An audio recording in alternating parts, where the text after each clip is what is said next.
En 1808 desencadenó en Nueva España una crisis política y económica que desencadenó en el movimiento armado. En ese año, el rey Carlos IV y Fernando VII abdicaron a la corona española en favor de Napoleón Bonaparte, que dejó la corona de España a su hermano José Bonaparte. Como respuesta, el mismo año un conjunto de criollos en Ciudad de México se alzan en armas en busca de mayor autonomía debido a la ausencia del legítimo rey, pero fueron rotundamente derrotados y llevados a la cárcel. Inicio de la lucha.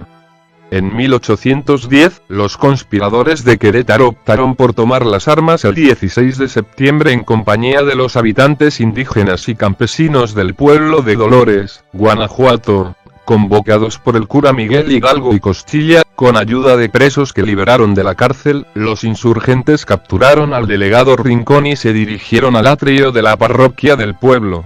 En ese lugar, Hidalgo convocó a los asistentes a levantarse contra el mal gobierno, en un acto que es conocido como Grito de Dolores y se considera el inicio de la guerra por la independencia mexicana, que es celebrado cada año en el Zócalo Ciudad de México. Al paso de los días, algunos de los presos de Querétaro fueron puestos en libertad y reclutados en el movimiento militar que oficialmente había iniciado, aunque otros sufrieron el destierro debido a no querer pelear por la lealtad a Fernando VII. En Atotonilco tomaron el estandarte de la Virgen de Guadalupe, que es considerado emblema del movimiento. En las poblaciones del oriente de Guanajuato se unieron al contingente mineros y peones de haciendas aledañas, mal armados y entrenados.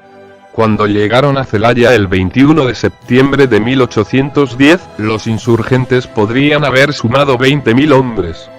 Celaya fue saqueada por los insurgentes, aunque Aldama y otros soldados de carrera intentaron inútilmente contener a la masa. Tras este episodio, Hidalgo fue proclamado capitán general de América por encima de Allende, que tuvo el rango de teniente general. Después de apoderarse de Salamanca, Irapuato y Silao, el ejército insurgente llegó a Guanajuato el 28 de septiembre. A pesar de las simpatías que despertó inicialmente, el movimiento de Hidalgo fue mal visto por las clases medias y altas, pues los líderes eran incapaces de contener a su tropa. Por el mismo motivo comenzaron a hacerse más visibles las diferencias entre Allende e Hidalgo. El apoyo a los insurgentes en Guanajuato era evidente. El intendente Riaño se parapetó con su tropa en la Alhóndiga de Granaditas, uno de los edificios más fuertes de la ciudad. Hidalgo y los insurgentes tomaron la Alhóndiga. La ciudad fue saqueada nuevamente, hasta que Hidalgo emitió condena a muerte para los responsables, así evidenciando nuevamente que los soldados insurgentes no eran un ejército, sino criollos codiciosos. Hidalgo inició nuevamente el avance por otras ciudades del Bajío el 8 de octubre de 1810. A su paso se sumaron más personas y llegó a tener reclutados hasta 60.000 hombres. Los insurgentes se dirigieron a Valladolid, Michoacán, y en Acámbaro apresaron a Diego García Conde, enviado a defender la capital michoacana. Agustín de Iturbide contaba con 60 hombres para defender Valladolid, pero, teniendo noticia del número de los insurgentes, rechazó el ofrecimiento de Hidalgo para unirse a la tropa y abandonó la ciudad, seguido por el obispo Abadi Queipo. Valladolid fue tomada pacíficamente el 17 de octubre.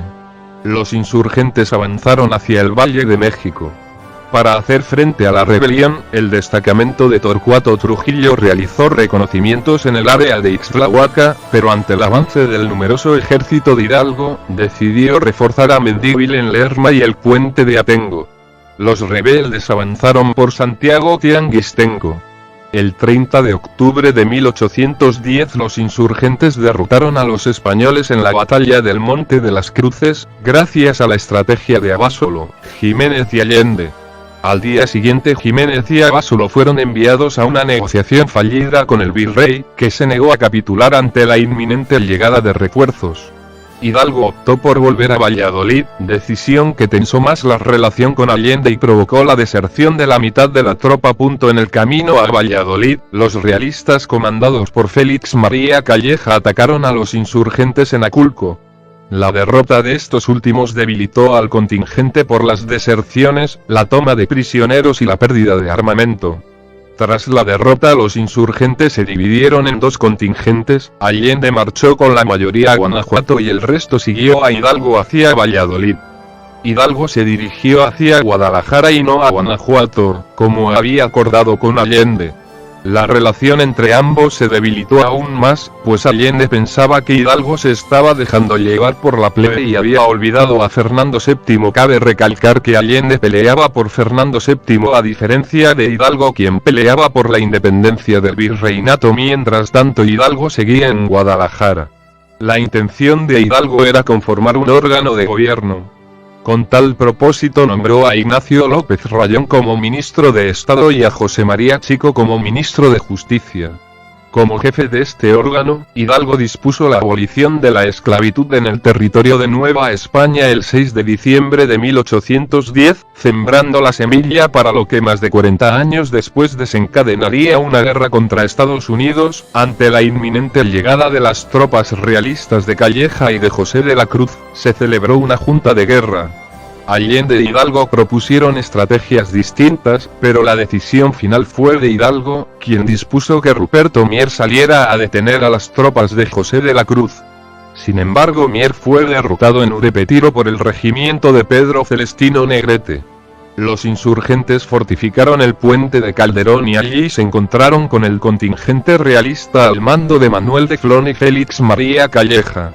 Después de 6 horas de combate, los insurgentes terminaron huyendo del lugar y Guadalajara fue ganada por los realistas.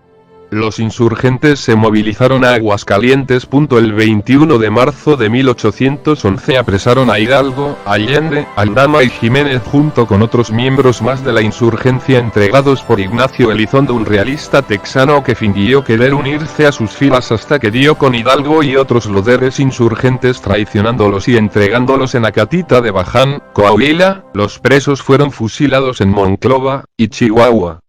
Las cabezas de Hidalgo, Aldama, Allende y Jiménez fueron colgadas en las 4 esquinas de la Alhóndiga de Granaditas, permaneciendo a la vista de los habitantes hasta 1821.